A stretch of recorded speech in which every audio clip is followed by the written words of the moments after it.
episode 79 of Late Night Linux, recorded on the 23rd of December 2019. I'm Joe, and with me are Phelim. Good evening. Graham. Hello. And Will. Hello. And here we are, post-election, nearly at the end of the decade, and things are looking rather dystopian. 0.3% GDP for the last decade in the UK. I really despair with it all. But this episode, we're going to do a 2019 news review. We're going to go back through what happened this year, and quite a lot has happened, so we should probably get straight on with it then. So in January and February, the real story seemed to be sort of FOSS versus the cloud providers, specifically Amazon. And you had MongoDB changing their license and then being removed from distros, and Amazon launching their own compatible document DB, and Redis Labs changed the license of Redis, and there was just this big hoo-ha at the time. And it doesn't seem to have been fixed, and I feel like we're going to have a bit more of it over the coming year. Outside of this specific story, I don't think it's a problem that can be easily fixed. It's an open source kind of free software kind of problem where people see their software being used and people potentially making lots of money out of it, and the originators and the people who are perhaps responding to a lot of bug fixes and being asked to do things within their open source project start to look at alternatives. It's come up a few times this year, and this was just the start of it. So I think as long as that keeps happening, we'll keep seeing stories like this. What's the solution to it? Personally, I think it's really people really going into open source with open eyes and fully understanding that this is what's going to happen and likely to happen if your product is successful and you work on a cloud database. Yeah, I don't think that the open source software developers themselves can do much about it. Like the rights that are in the GPL, for example, are not going to be able to protect you from this sort of thing. I think that it needs the cloud vendors to agree amongst themselves that they're not going to be competing directly with the software that is running directly on their clouds. They're not going to do that, are they? Because there's money to be made. And if you take the likes of Amazon, they even do it with standard shops as well anyway. So, there's a lot of stories where market sellers end up being actually compete against by Amazon themselves. So if they're not going to protect those either, then yeah, there's no hope for it. The solution is just run everything on premises, Phelim? It is. I think Phelim may be right. I am. That's why I'm the self-made billionaire that I am. Tres Gabas. Is that why you're going to finally learn about the cloud? Are you going to finally learn about AWS and stuff? Well, I have the training now that you fucking brainwashed me with 4 lights to actually buy. So, ironically, I bought it for all the non-cloud-based stuff, but I might do a few of them for a laugh if I'm bored. Yeah, I'll tell you, it's not going to be long before your customers are demanding. Frankly, that's the kind of customer I can do without. Well, once Brexit happens and Ireland is totally fucked, you won't have much choice. You'll have to get what you're given. Not at all. All right, well, moving on into March then. Google launched, or at least announced, its game streaming service called Stadia, which was all running Linux on the back end and was supposedly going to be the next big thing in gaming. Well, fast forward to recently, and it launched to not a great reception, it seems. There's been all kinds of problems, hasn't there? Initially, the problem was with latency with the reviews, and I've read recently that they're not even running modern games on the highest kind of quality standards. You've got the problem with Google kind of dropping its projects, the fact that you have to buy the game and then you get the privilege of streaming it with your subscription. That's the worst part. Yeah. Yes, it's a weird one, this. The AAA games that were being promised haven't yet materialised, and it is still relatively early days, but from what I remember, there were sort of 1 or 2 of the real killer games available, not the massive suite that they promised. I did see a video that somebody had done reviewing the relative performance of Stadia versus a local game, and they said the latency wasn't that bad. I just can't believe how it's possible for it not to be that bad, especially when you get up to 1080 or even more than that. It just seems to go against the natural order of things. Yes, especially in England where, data is carried by messenger pigeon. And fundamentally, I just believe that the people who are out there buying games don't want Google to be in charge of the games that they've got. I think they want to own them. They want to play them locally. We'll see. And I think something we didn't mention, but modding is a huge part of the gaming community. And it is in fact the main reason why people use a lot of different kinds of games. Gary's Mod is a good example, but it happens on everything. And where does that fit into the Stadia ecosystem? Well, correct me if I'm wrong, but isn't modding only like a PC gaming thing rather than consoles? And isn't Stadia aimed at the console market? Yeah, you're right. I mean, principally it is a PC thing, although certain kind of Bethesda get titles inherit some of the modding improvements made on the PC. But yeah, it's harder on a console. Remember, the whole point of this is you can play it on your phone or just in a Chrome browser or whatever. This is not aimed at hardcore gamers. This is for filthy casuals. Yeah, but it's AAA titles, though. You can't have AAA titles and then casual gamers. I can't really see that. It's the wrong positioning for it, surely. That's a good point. Well, we'll see how long it hangs around for anyway before they shit can it. No doubt there's a is Stadia dead yet.com or something, is there? There will be in a minute. Oh, dear. All right. So also in March, the LVFS project joined the Linux Foundation. And throughout the year, quite a few different companies joined LVFS and implemented FWPD. It really seems to have been the year of that project to me. Thanks to Microsoft forcing the Windows 10 sticker requirement to have a UEFI update capsule as the format for essentially the BIOS updates to motherboards and stuff, that he allowed the FWPD project to sit on top of that and then use that as a good way to get a standard update for motherboards and laptops, etc. I'm too scared to update my motherboard BIOS. I did it once, I think, and then now I just know it's working fine. I really probably should update it because there's probably been 3 or 4 updates since I did the last one. But yeah, especially with your dodgy Intel chip that you have.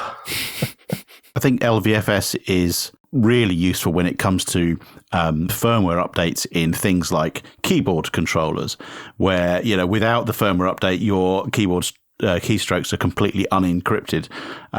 So if you have hardware like that and you're being prompted to upgrade the firmware, I think you should do it. If it's a BIOS, then I think you're right, Joe. I think you should play a little bit more caution. And just recently, Husey said that it looks like Chromebooks are going to be required to support LVFS. And so he's trying to sort of put some process in place for all these various OEMs to deal with him. And he calls himself a grumpy developer. It feels like going into 2020, it's going to kind of get its ducks in a row as a project and become pretty serious. Yeah, and there is also, he has an idea for a project where an enterprise will be able to roll out packages across the entire suite that they have, which would be interesting to see how he tries to accomplish it. But, he's a smart guy, so I'm sure he'll come up with something very good. But that's a huge area where if you've got thousands of workstations that you need to update BIOSes on, you're not going to go around with a single USB stick and start doing each one piece by piece. So, yeah, fair play if you can pull that one off. Yeah, it's not the most exciting bit of open source, but I think it is a very, very important piece of it. Automating shite like that is exciting because then you never have to fucking deal with it ever again. True. Well, moving on to April then, and the UBports project finally created their foundation. They had to deal with a lot of German bureaucracy and it took an awfully long time to happen. But now they've got this foundation, their finances are sorted, and we've seen good stuff from them all year, I think. Thankfully, the money is no longer just resting in their account, and they might actually have a good OS ready for the Pine phone when I get mine. I haven't even ordered it yet, but I want one, so make it so. Well, I'm going to be the guinea pig for that. So hopefully I'm going to get that in early January, or at some point in January anyway, and I can report back on it. And see where UBports is, where Ubuntu Touch is, because it's been a while since I have actively used it. They've been in a kind of refinement stage, I think. They're getting it to a point where it's daily drivable, if that's a phrase. It is not. It is now. I just made it up. So I do wish them good luck, and we'll have to see what happens with the Pine phone and potentially some other devices this year. I think seeing as you say you depend on your phone so much, we need to set you a challenge to use the Pine phone with UBports for 2 weeks. As long as I can get a decent RSS reader, I think I should be all right. And as long as the browser is up to snuff. So we'll see how that works out. So also in April, Ubuntu 19.04 was released. And I think the big story there was performance improvements, because that, along with 19.10 as well, was the big thing. You inherited this GNOME situation and really worked your asses off to make it better. Yeah, that's right. Certainly, we noticed some of the performance, let's say, drawbacks from Unity 7 and focused very clearly on getting those fixed in association with the upstream GNOME community. And then we took that further forwards to E in October. But yeah, that was certainly the primary goal for 19.04 was spit and polish on top of 18.10. And how receptive were upstream then? Presumably there must have been a bit of friction there. All of a sudden you come along and start demanding all these changes. I think that people were naturally a little bit cautious, having sort of had this relationship with Canonical in the past, which, didn't really go well in anybody's books.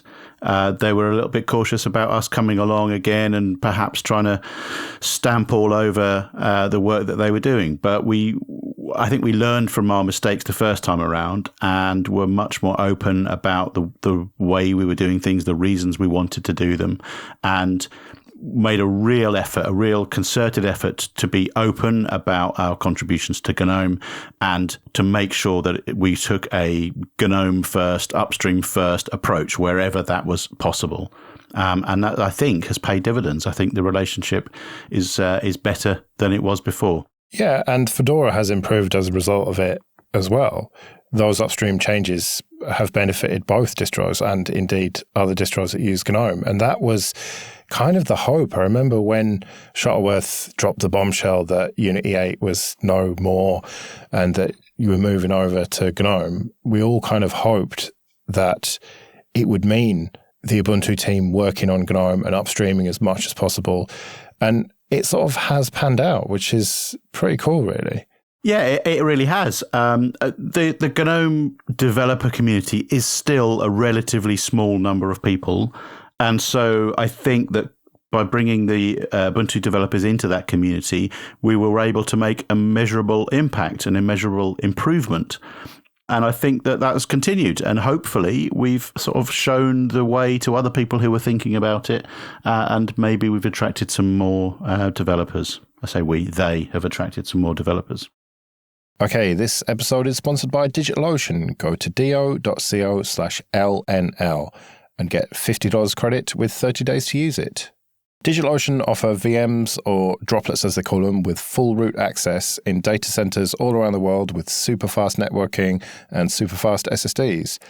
You can use distros like Ubuntu, Fedora, Debian, CentOS and FreeBSD, or container distros like CoreOS and Fedora Atomic, or you can upload your own custom image. You can either start with one of those distros, or you can just go for a one-click app like WordPress or Discourse or GitLab, and everything's set up for you out of the box. These droplets start from as little as $5 a month, and they have very straightforward pricing that scales with the resources that you want to use. They also have CPU-optimized droplets and memory-optimized droplets, so you can set up exactly the system that you need. They have great backups, and the cloud firewall feature means that you can block traffic before it even gets to your droplet. You can attach block storage or object storage to your droplet, which is very straightforward. And they even have managed Kubernetes if containers is more your thing. So go to do.co/LNL and get your $50 credit. That's do.co/LNL. All right, moving on into May then. and Windows Subsystem for Linux 2, WSL2, was announced. And this was a big change. Rather than a kind of wine-like translation layer, compatibility layer, this was an actual Linux kernel running in a VM, essentially. So this was proper Linux within Windows. And my understanding is that not many people have actually got it yet. You have to kind of be on beta tracks or whatever. But it's going to be standard soon, I think. I don't know. I struggle to care too much about it, but I feel that we really ought to care a little bit more about it. I think it will become the most common way of interacting with Linux in the world. I don't know, maybe not. But certainly on the desktop, this will become the most common interaction for sure. Do we need to care? Do Linux enthusiasts need to care? I think we should do, because we are opening up the door to, I don't know, hundreds of millions of new users who'll be able to open a terminal and start messing around with all the sorts of tools that we come to take for granted. So I think it will become a big deal. I think it will expose probably the server side of Linux more so than the desktop side of things. But yeah, after that, then perhaps people will be a bit more willing and a bit more interested in trying out Linux on the desktop. This is probably my biggest story of the year, and in terms of its significance, mirroring what Will said. I think if you stand back, it's remarkable that Microsoft is shipping the Linux kernel in one of its, in its mainstream product. And of course, there's going to be accusations that it's, subverting Linux and embedding it and, bringing people over to Windows and embedding all the Linux advantages within its own operating system. But fundamentally, I've always been about more people will be using Linux. They'll be experiencing Linux from a Windows desktop, and that's a good thing. And for so many reasons, it represents a big change it's a representation of what's happened at Microsoft and also what's happened with Linux. Because Linux containerization is driving Microsoft having to do this as a necessity to be able to keep up. And that's the power of open source. I suspect you're somewhat more skeptical, Phelim. Yeah, maybe. I await the flood of patches from all the Windows heads going, why is it case sensitive? I don't use it. And when I did have to work on site at a client, I used a VM on that box. So I guess in theory, past me would have had been happy to be able to use something like this. But I don't know whether I believe the concept where people using this are then going to think, oh, maybe I could use the real thing and then try that out. Yeah, it'd be great if they did, but I'm not sure.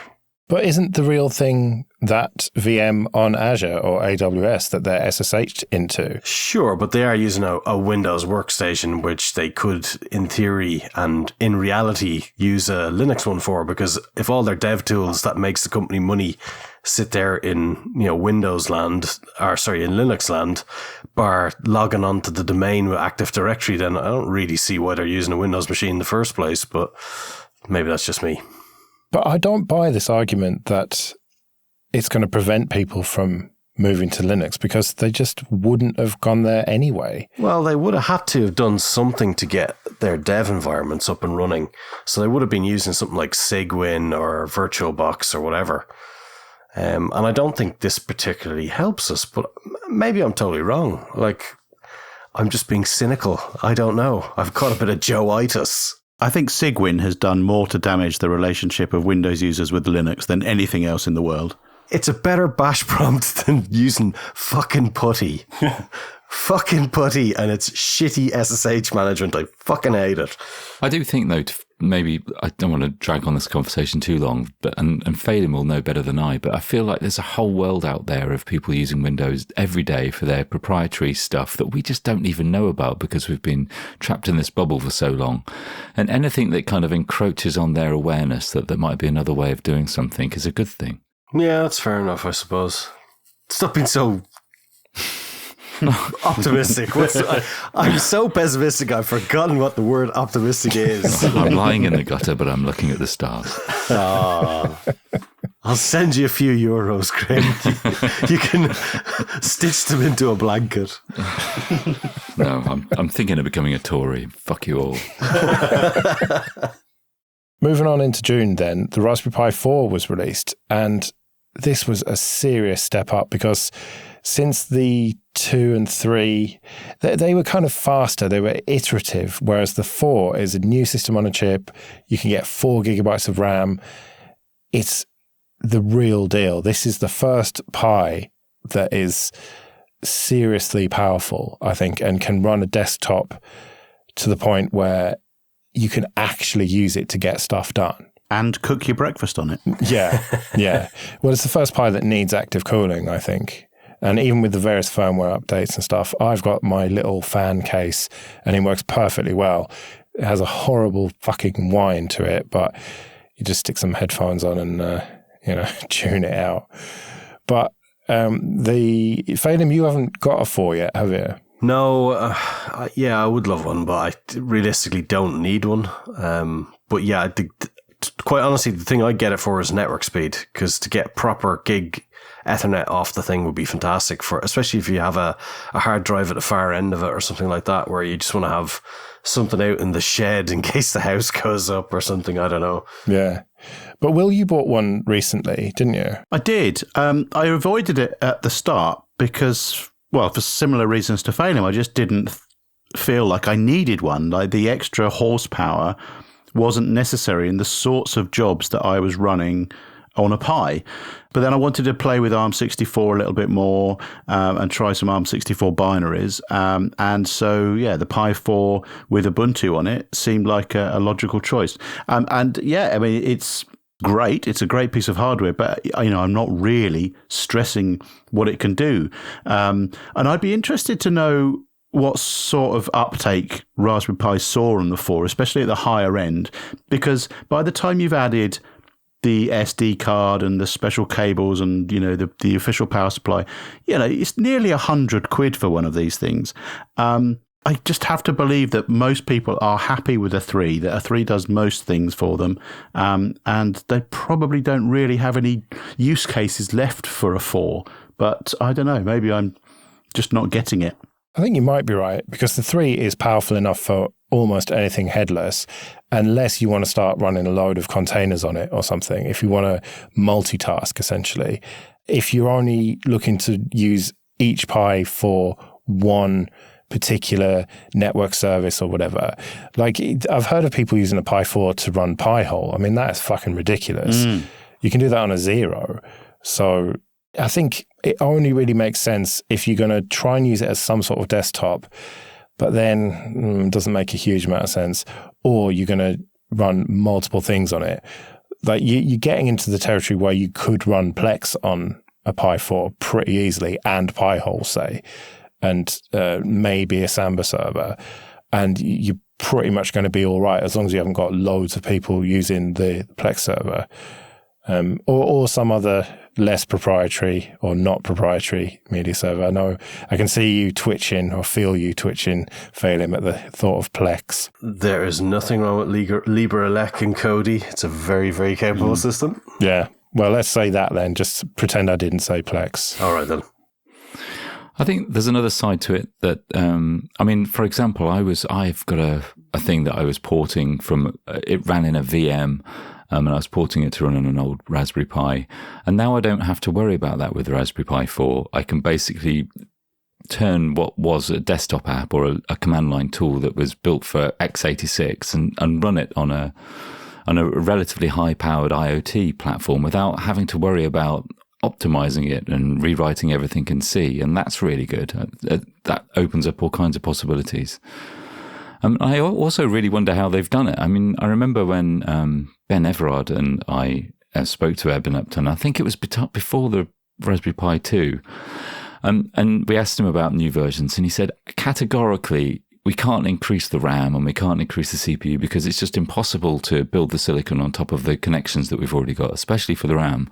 And I believed him. And he did actually get in touch later and say with the release of the Raspberry Pi 2, he didn't lie, we've been able to tweak this and that. But with the Raspberry Pi 4 now, they've really been able to, I presume, really innovate on the silicon, because people are always going to need more cycles. And they're doing a great job still, I think, because it's still going the right way.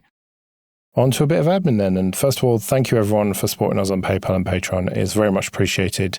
The Patreon has ticked up a little bit over the last month, so thank you very much. Maybe that's because it's Christmas and people are feeling generous. If you want to join them, you can go to latenightlinux.com/support. And if you support us for $5 or more, you can get an advert-free RSS feed. So go and check that out.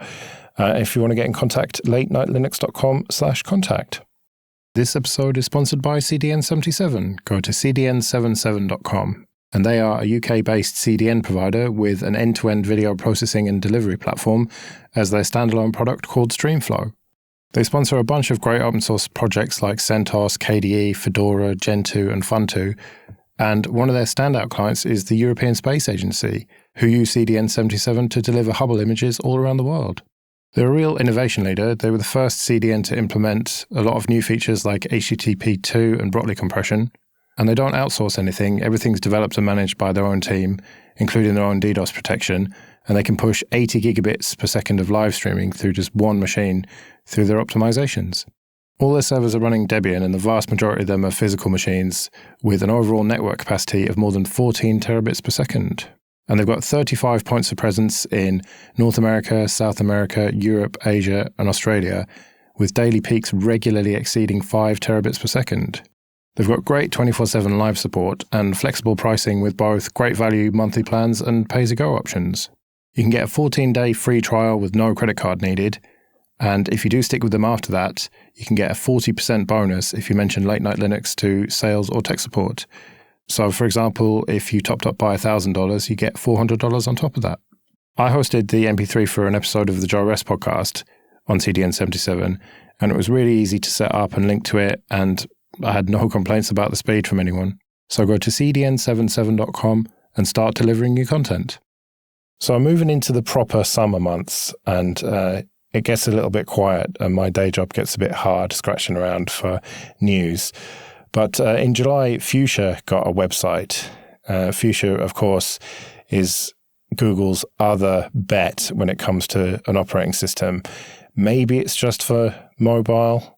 Maybe it's something more. Maybe it's going to replace Linux generally on servers. Who knows what's going to happen with it? But we've got more details of Fuchsia anyway. So that is definitely one to watch over the next year. I don't think we're going to see major developments with it, but I think you've got to keep an eye on it because this is the creeper that's going to come along and certainly on mobile and maybe more eat Linux's breakfast, I think. I think it certainly made a good point that no one's really thinking of the next Linux.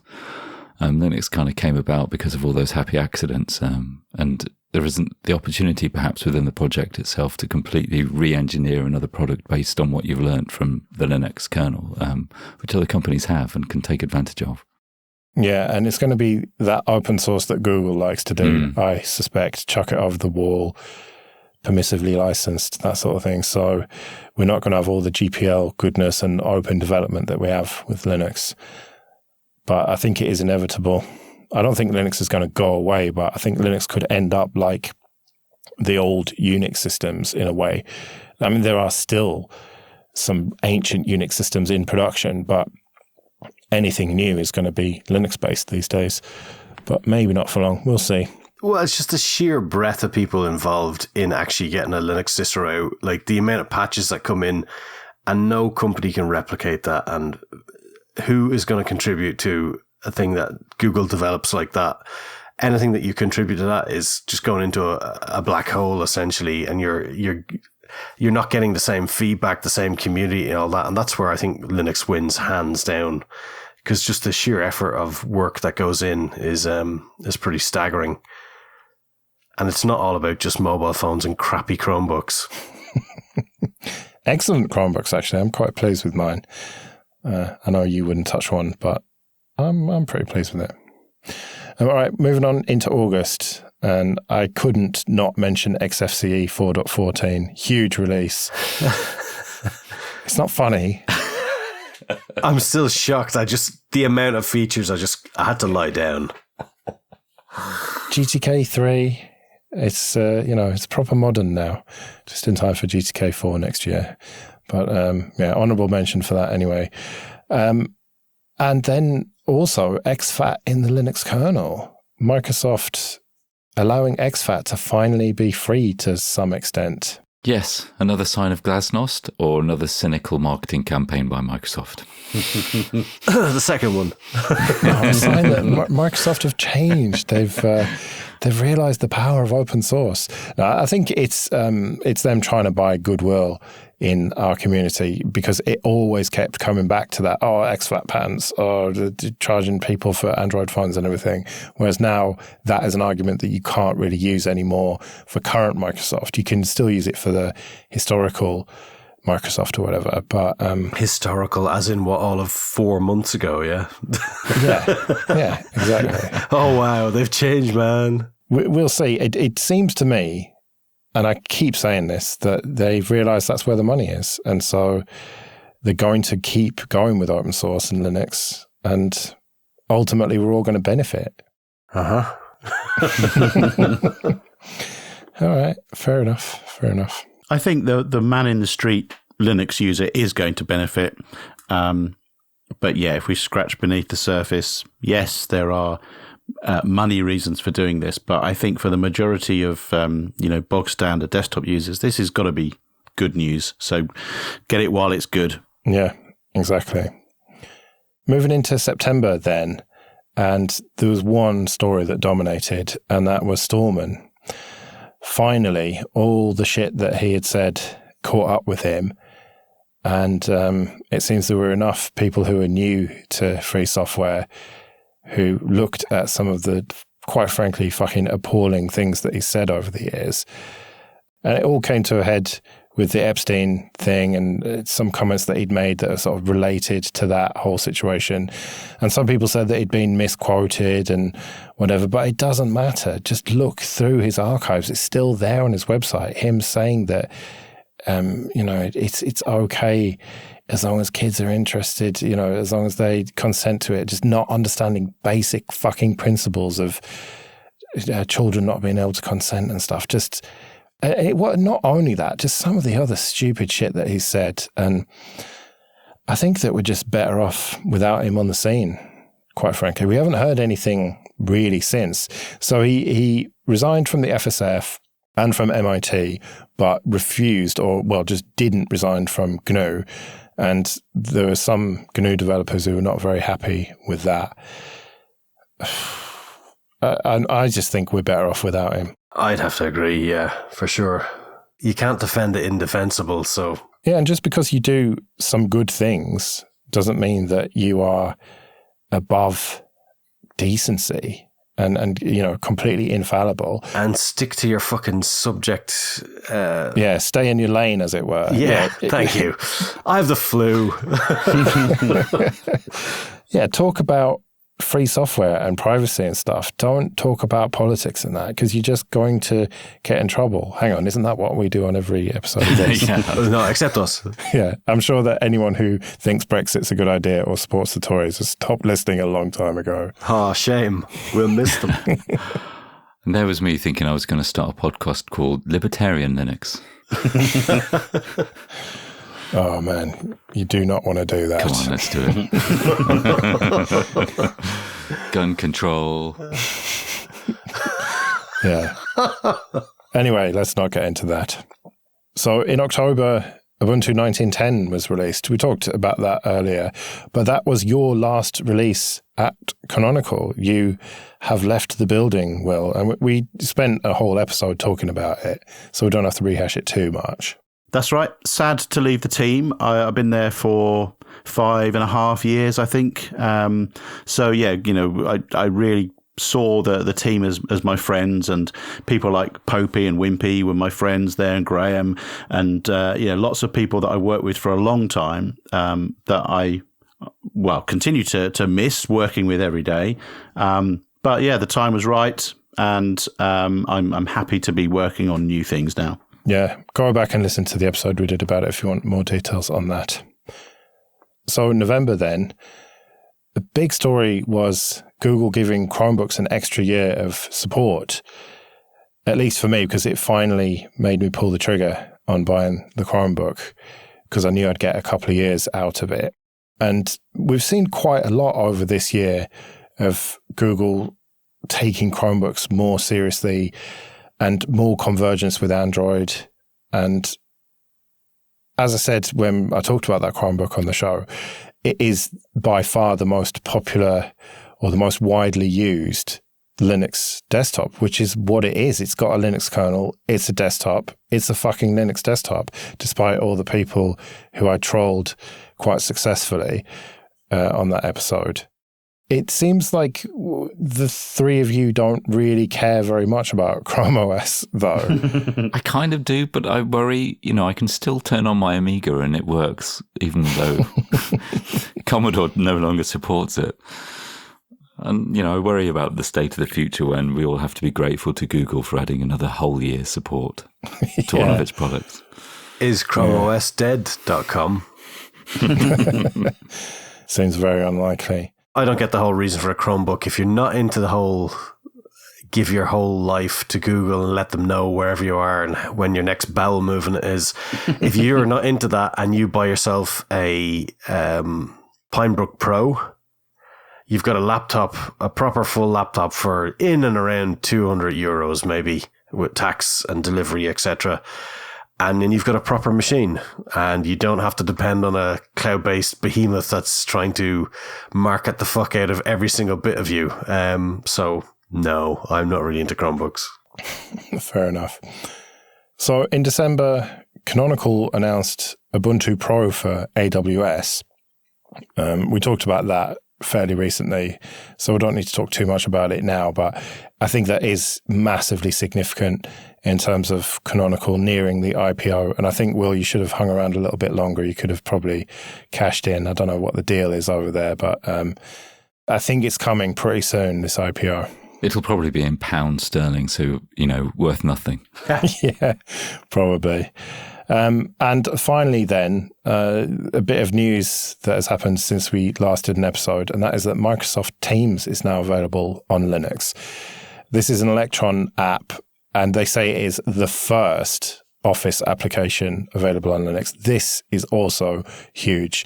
I don't want to talk too much about Microsoft, but, WSL and now this, it shows that they do care about Linux. They care about getting Linux users to use their services.